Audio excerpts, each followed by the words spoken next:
ಈಗ ಮೂರನೇ ಬಣ ಶುರುವಾಗಿರೋಂಥದ್ದು ಪರಮೇಶ್ವರ ಪರ. ಈಗ ನೆನ್ನೆ ಸ್ವಾಮಿಗಳು ಕೂಡ ತುಮಕೂರಲ್ಲೇ ಒಂದು ಸಭೆ ಮಾಡಿರೋಂಥದ್ದು. ನೋಡಿ, ಮಠದ ಸ್ವಾಮೀಜಿಗಳು ಮತ್ತು ಇವರು ಇದು ಹೈಕಮಾಂಡ್ಗೆ ಬಿಟ್ಟಂಥ ವಿಷಯ, ಕಾಂಗ್ರೆಸ್ ಹೈಕಮಾಂಡ್ಗೆ ಬಿಟ್ಟಂಥ ವಿಷಯ. ಈಗಾಗಲೇ Siddaramaiah versus D K Shivakumar ಯುದ್ಧ ನಡೆದು ಆಡಳಿತ ಕುಸಿದು ಬಿದ್ದೋಗಿದೆ, ಕಾನೂನು ಸುವ್ಯವಸ್ಥೆ ಹದಗೆಟ್ಟೋಗಿದೆ. ಈ ಬಿಟ್ಟಿ ಭಾಗ್ಯದಿಂದ ₹1 ಅಭಿವೃದ್ಧಿ ಕೆಲಸ ಆಗಿಲ್ಲ. ಇವತ್ತು ಗಟ್ಟಿಯಾಗಿ ಡಿ ಕೆ ಶಿವಕುಮಾರ್ ಅವರು ಇವತ್ತು ಸಿದ್ದರಾಮಯ್ಯ ನಡೆಸಲೇಬೇಕು ಅಂತ ಕೂತವ್ರೆ. ಅದಕ್ಕೆ ಖರ್ಗೆ ಅವರು ಮಧ್ಯ ಪ್ರವೇಶ ಮಾಡವ್ರೆ.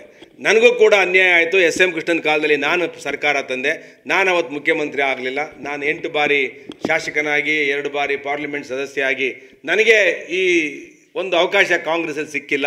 ಸಿಕ್ಕಿದ್ರೆ ನಾನು ಆಗ್ತೀನಿ ಅಂತ ಈಗಾಗಲೇ ಸಂದೇಶವನ್ನು ಕೊಟ್ಟಿದ್ದಾರೆ. ಮಲ್ಲಿಕಾರ್ಜುನ್ ಖರ್ಗೆ ಆಗ್ತಾರೋ, ಪರಮೇಶ್ವರರು ಆಗ್ತಾರೋ, ಈಗ ಸ್ವಾಮೀಜಿಗಳು ಅವರವ್ರ ಅಭಿಪ್ರಾಯಗಳನ್ನು ಹೇಳ್ತಾರೆ. ಸ್ವಾಮೀಜಿಯವ್ರ ಅಭಿಪ್ರಾಯ ಹೇಳಿದ ತಕ್ಷಣ ಹೈಕಮಾಂಡ್ ಮಾಡುತ್ತಾ? ಇದು ನಿರ್ಧಾರ ಮಾಡೋದು ಸೋನಿಯಾ ಗಾಂಧಿ, ರಾಹುಲ್ ಗಾಂಧಿ, ಪ್ರಿಯಾಂಕಾ ಗಾಂಧಿ, ಖರ್ಗೆಯವ್ರಿಗೂ ಪಾಪ ಏನಿಲ್ಲ ಬಿಡಿ, ಪಾಪ ಅವ್ರನ್ನೂ ಒಂಥರ ಆಟಕೊಂಡು ಲೆಕ್ಕಕ್ಕಿಲ್ದಂಗೆ ಇಟ್ಕೊಂಡಾರೆ. ಅವ್ರು 3 ನಿರ್ಧಾರ ಮಾಡಬೇಕು ಕಾಂಗ್ರೆಸ್ ಪಾರ್ಟಿಲಿ. ಅವ್ರು 3 ಏನು ನಿರ್ಧಾರ ಮಾಡ್ತಾರೋ ಅದಾಗುತ್ತೆ. ಪರಮೇಶ್ವರ್ ಅವರು ನಮ್ಮ ಜಿಲ್ಲೆಯವರು, ಸಜ್ಜನ ರಾಜಕಾರಣಿಗಳು, ಅವ್ರು ಹುಟ್ಟುಹಬ್ಬವನ್ನು ಆಚರಣೆ ಮಾಡ್ಕೊಳ್ತಾರೆ. ಅವರು ನಮ್ಮ ಜಿಲ್ಲೆಯಲ್ಲಿ ಎಲ್ಲರನ್ನೂ ಪ್ರೀತಿ ಮಾಡ್ತಾರೆ. ವಿಶೇಷವಾಗಿ ಪರಮೇಶ್ವರವ್ರು ಯಾರ ಮೇಲೆ ದ್ವೇಷ ಸಾಧಿಸಲ್ಲ.